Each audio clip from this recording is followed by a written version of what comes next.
श्री स्वामी समर्थ. नमस्कार सर्वांना. श्री स्वामी समर्थ कृपा या माझ्या यूट्यूब चॅनलवर सर्वांचं मनापासून खूप खूप स्वागत. तुमचा आजचा दिवस खूप सुखाचा, आनंदाचा आणि भरभराटीचा जावो हीच मी स्वामींच्या चरणी प्रार्थना करते आणि आज या नवीन व्हिडिओला सुरुवात करते. येत्या 29 जुलै 2026 रोजी आलेली आहे गुरुपौर्णिमा. गुरुपौर्णिमेच्या निमित्ताने आपल्या गुरूंप्रती कृतज्ञता व्यक्त करावी यासाठी बरेच जण गुरुचरित्राचं पारायण करत असतात. श्री गुरुचरित्र या ग्रंथाला 5वा वेद मानलं जातं. इतका हा पावन ग्रंथ आहे. मनुष्य जन्म मिळाला आहे तर आयुष्यात एकदा तरी श्री गुरुचरित्र या ग्रंथाचं पारायण करावं असं म्हटलं जातं. येत्या 23 जुलैपासून गुरुपौर्णिमा सप्ताहाला सुरुवात होणार आहे. 23 जुलै 2026 ते 29 जुलै 2026 हा गुरुपौर्णिमा सप्ताहाचा कालावधी असणार आहे आणि 23 जुलैपासून स्वामींच्या मठांमध्ये, केंद्रांमध्ये गुरुचरित्राच्या सामूहिक पारायणाला सुरुवात होणार आहे. या ग्रंथाचं पारायण करत असताना जे कडक नियम आपल्याला पाळावे लागतात, त्या नियमांना घाबरून बरेच जण गुरुचरित्राचं पारायण करतच नाहीत. तर श्री गुरुचरित्र या ग्रंथाच्या पारायणाच्या नियमांचं ओझं न बाळगता या ग्रंथाचं पारायण कसं करावं, कुणी करावं, नियमांचं पालन कशा प्रकारे करावं याबाबतची माहिती मी तुम्हाला आज या व्हिडिओमध्ये सांगणार आहे. यासाठी तुम्ही व्हिडिओ शेवटपर्यंत ऐका. चॅनलवर नवीन असाल तर चॅनलला सबस्क्राईब करा आणि असेच माहितीपूर्ण व्हिडिओ पाहण्यासाठी बेल आयकॉनला देखील प्रेस करा. तर बघा, अंतःकरण असता पवित्र, सदाकाळ वाचावे श्री गुरुचरित्र या उक्तीप्रमाणे अंतःकरण पवित्र असताना कुणीही कधीही गुरुचरित्र या ग्रंथाचं पारायण करू शकतो.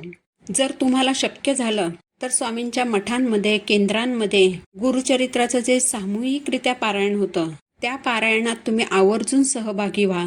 कारण जेव्हा आपण घरात पारायण करतो तेव्हा आपलं फक्त एक पारायण होतं, पण जेव्हा आपण सामूहिकरित्या होणाऱ्या पारायणात सहभागी होतो तर तिथे जेवढे लोक पारायणाला बसलेले असतात तेवढी तुमची पारायणं झाली असं मानलं जातं. म्हणून तुम्ही सामूहिकरित्या होणाऱ्या पारायणात सहभागी झालात तर अतिशय उत्तम. पण जर हे शक्य नसेल तर तुम्ही घरातच पारायण करू शकता. जेव्हा तुम्ही घरात गुरुचरित्राचं पारायण करता तेव्हा घरातील वास्तुदोष, पितृदोष, ग्रहदोष, शत्रुदोष हे सर्व दोष नष्ट होतात. ज्या घरात गुरुचरित्राचं संकल्पयुक्त पारायण केलं जातं त्या घरात कधीही कोणतीही अडचण येत नाही. अशक्य कोटीतील गोष्टी देखील शक्य होत असतात. गुरुपौर्णिमेच्या या सप्ताहात 23 जुलैपासून गुरुचरित्र पारायणाला सुरुवात होणार आहे. जे गुरुचरित्र ग्रंथाचं पारायण करणार आहेत त्यांनी आदल्या दिवशी म्हणजे 22 जुलैला दत्त महाराजांची एक गाय आणि 4 श्वान यांच्यासाठी नैवेद्य ठेवायचा आहे. म्हणजे छोट्या आकाराच्या 5 चपात्या करायच्या आहेत आणि त्या त्यांना खाऊ घालायच्या आहेत. जर तुम्हाला गाय मिळाली नाही तर गायीच्या नावाचा नैवेद्य अशा ठिकाणी नेऊन ठेवायचा जिथे कुणी ना कुणी प्राणी येऊन तो नैवेद्य खाऊन जाईल. यानंतर दुसऱ्या दिवशी तुम्हाला पूजा मांडणी करायची आहे. तुमच्या देवघरासमोर जागा असेल तर तिथे तुम्ही पूजा मांडणी करू शकता आणि तिथे बसून तुम्ही पारायणाला सुरुवात करू शकता. मात्र पारायण करत असताना तुमचं तोंड हे पूर्व दिशेकडे होईल अशा रीतीने पूजेची मांडणी करायची आहे. जिथे पूजा मांडणी केली असेल त्यासमोर एक छोटा पाट ठेवायचा आहे आणि त्यावर एक लाल कपडा अंथरायचा आहे. या कापडावर श्री गुरुचरित्राचा ग्रंथ ठेवायचा आहे. या ग्रंथाची पूजा करायची. यानंतर संकल्प करायचा. तुमची जी इच्छा पूर्ण होण्यासाठी तुम्ही पारायण करणार आहात त्यासाठी संकल्प करायचा आहे आणि यानंतर गुरुचरित्र पारायणाला सुरुवात करायची आहे. तुम्ही पहाटे 4 वाजल्यापासून ते दुपारी 4 वाजेपर्यंत हे पारायण करू शकता. फक्त दुपारी 12 ते 12:30 या वेळेत मात्र कोणतीही सेवा करायची नाही. कारण दुपारी 12 ते 12:30 ही वेळ दत्त महाराजांच्या भिक्षेची वेळ असते. त्यामुळे या वेळेत पारायण करायचं नाही. शक्यतो पारायण हे पहाटे केलं तर अतिशय उत्तम. कारण शांत वेळ असते आणि वाचलेलं पूर्ण समजून घेऊन पुढे वाचता येतं. पारायण करत असताना तुमच्या बाजूला दत्त महाराजांसाठी एक स्वतंत्र आसन ठेवायचं आहे. कारण दत्त महाराज हे पारायण ऐकण्यासाठी येत असतात. पारायण करत असताना महिलांनी साडीच नेसायला हवी असं कोणतंही बंधन नाही. मात्र कपाळाला कुंकू लावावं, हातात काचेच्या बांगड्या घालाव्यात, आणि डोक्यावरून ओढणी घेऊन पारायणाला सुरुवात करावी. पारायण करताना काळ्या रंगाचे कपडे परिधान करू नयेत. याचबरोबर हे पारायण करत असताना कोणतीही चामड्याची वस्तू स्वतःजवळ ठेवू नये. पारायण करत असताना शक्यतोवर वाचनाची वेळ ही रोज एकच राहील असा प्रयत्न करायचा आहे. 1-1.5 तासाने जर वेळ मागेपुढे झाली तर चिंता करायची नाही.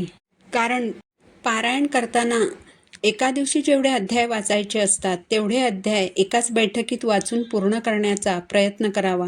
वाचन करत असताना मनातल्या मनात वाचन करू नये.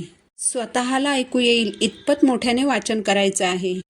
ज्या व्यक्तींना पारायण करायची इच्छा आहे पण त्यांना पारायण करण्यासाठी खाली बसणे शक्य नाही, तर त्यांनी खुर्चीवर बसायचं आहे आणि खुर्चीसमोर एक टेबल ठेवायचा आहे. त्या टेबलवर एक कापड ठेवून त्यावर ग्रंथ ठेवून पारायण करायचं आहे. मात्र टेबल आणि टेबलवर ठेवलेला श्री गुरुचरित्राचा ग्रंथ 7 दिवस हलवायचा नाही. वाचनाला सुरुवात करताना टेबलवर किंवा पाटावर ठेवलेला ग्रंथ न हलवता हलक्या हाताने उघडायचा आहे आणि वाचन झाल्यानंतर बंद करून कापडात गुंडाळून ठेवायचा आहे. आता पारायण काळात जेवणाबाबत काय नियम आहेत ते जाणून घेऊया. तर पारायणाच्या या सप्ताहात तुम्हाला अजिबात उपवास करण्याची गरज नाही. या सप्ताहात तुम्हाला सात्विक भोजन घ्यायचं आहे. या 7 दिवसात तुम्हाला अगदी पोटभर जेवायचं आहे. फक्त नियम एवढाच आहे की 7 दिवस तुम्हाला एकच धान्य खायचं आहे. म्हणजेच तुम्ही खाण्यासाठी ज्वारी हे धान्य निवडू शकता किंवा गहू हे धान्यही निवडू शकता.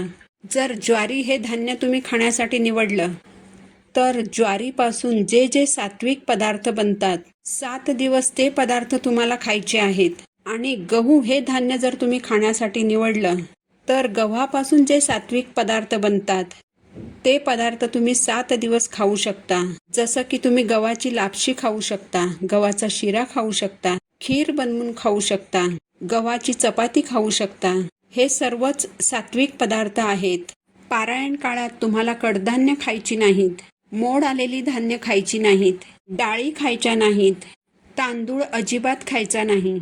तुम्ही सर्व फळभाज्या पालेभाज्या खाऊ शकता. जसं की भोपळा, बटाटा, डांगर, ढोबळी मिरची, वाल, रताळी, टोमॅटो, दोडकं, भेंडी, गिलकं, घेवड्याची भाजी, सुरण, फ्लॉवर, कोबी या सर्व भाज्या तुम्ही सप्ताहाच्या या काळात खाऊ शकता.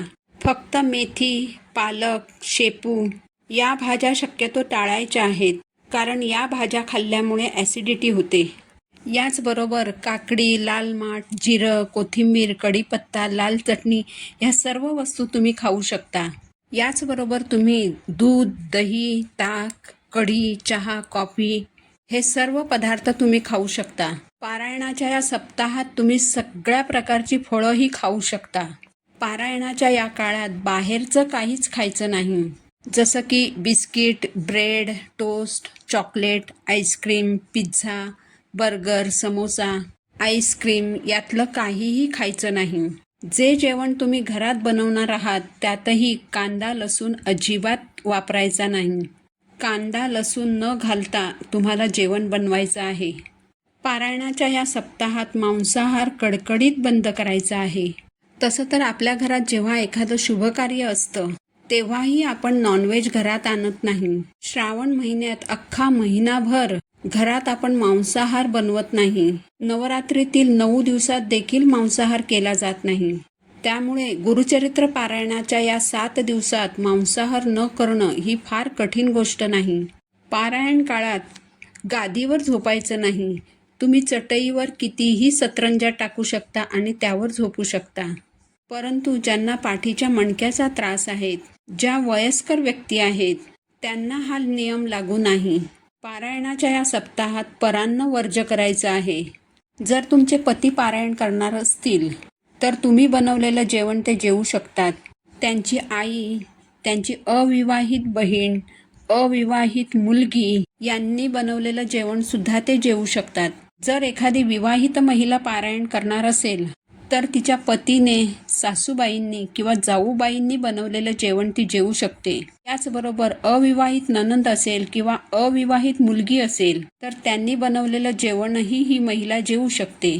जर तुम्ही ऑफिसला जात असाल तर तुमच्या टिफिनमधील जेवण तुम्ही इतरांना देऊ शकता, पण इतरांच्या टिफिनमधील जेवण हे तुमच्यासाठी परान्न ठरते.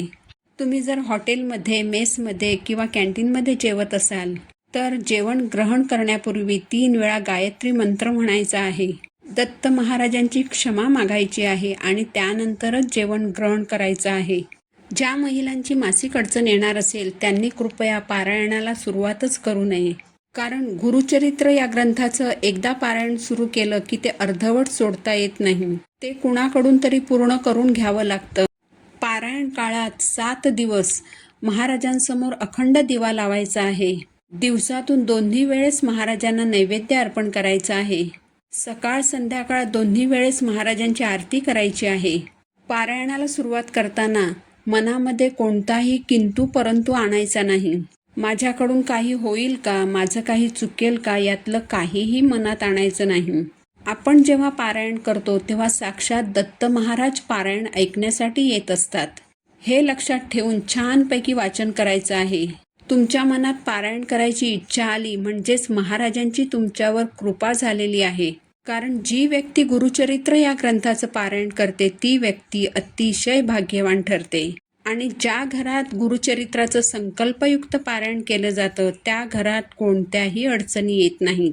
म्हणून कोणतीही वाईट शंका मनात आणू नका. पारायण करताना जे बेसिक नियम आहेत ते तर पाळायचेच आहेत, आणि त्यातूनही जर एखाद्या नियमाचं पालन झालं नाही तर कोणताही देव किंवा कोणताही गुरु आपल्याला कधीही शिक्षा करत नाही, आपलं वाईट करत नाही. देव फक्त भक्तीचा भुकेला असतो. त्यामुळे नियमांचा बाऊ करून ही जी पारायण करण्याची एवढी मोठी संधी आलेली आहे ती गमावू नका. गुरुचरित्राचं 1 सप्ताहाचं पारायण करा, बघा तुमच्या आयुष्याचं सोनं होईल. तर 23 जुलैपासून सुरू होणाऱ्या गुरुपौर्णिमेच्या सप्ताहात गुरुचरित्राचं नक्की पारायण करा. ही माहिती तुम्हाला आवडली असेल तर व्हिडिओला लाईक करा, चॅनलला सबस्क्राईब करा. पुन्हा भेटू अशाच एका माहितीपूर्ण व्हिडिओसोबत. तोपर्यंत सर्वांना श्री स्वामी समर्थ.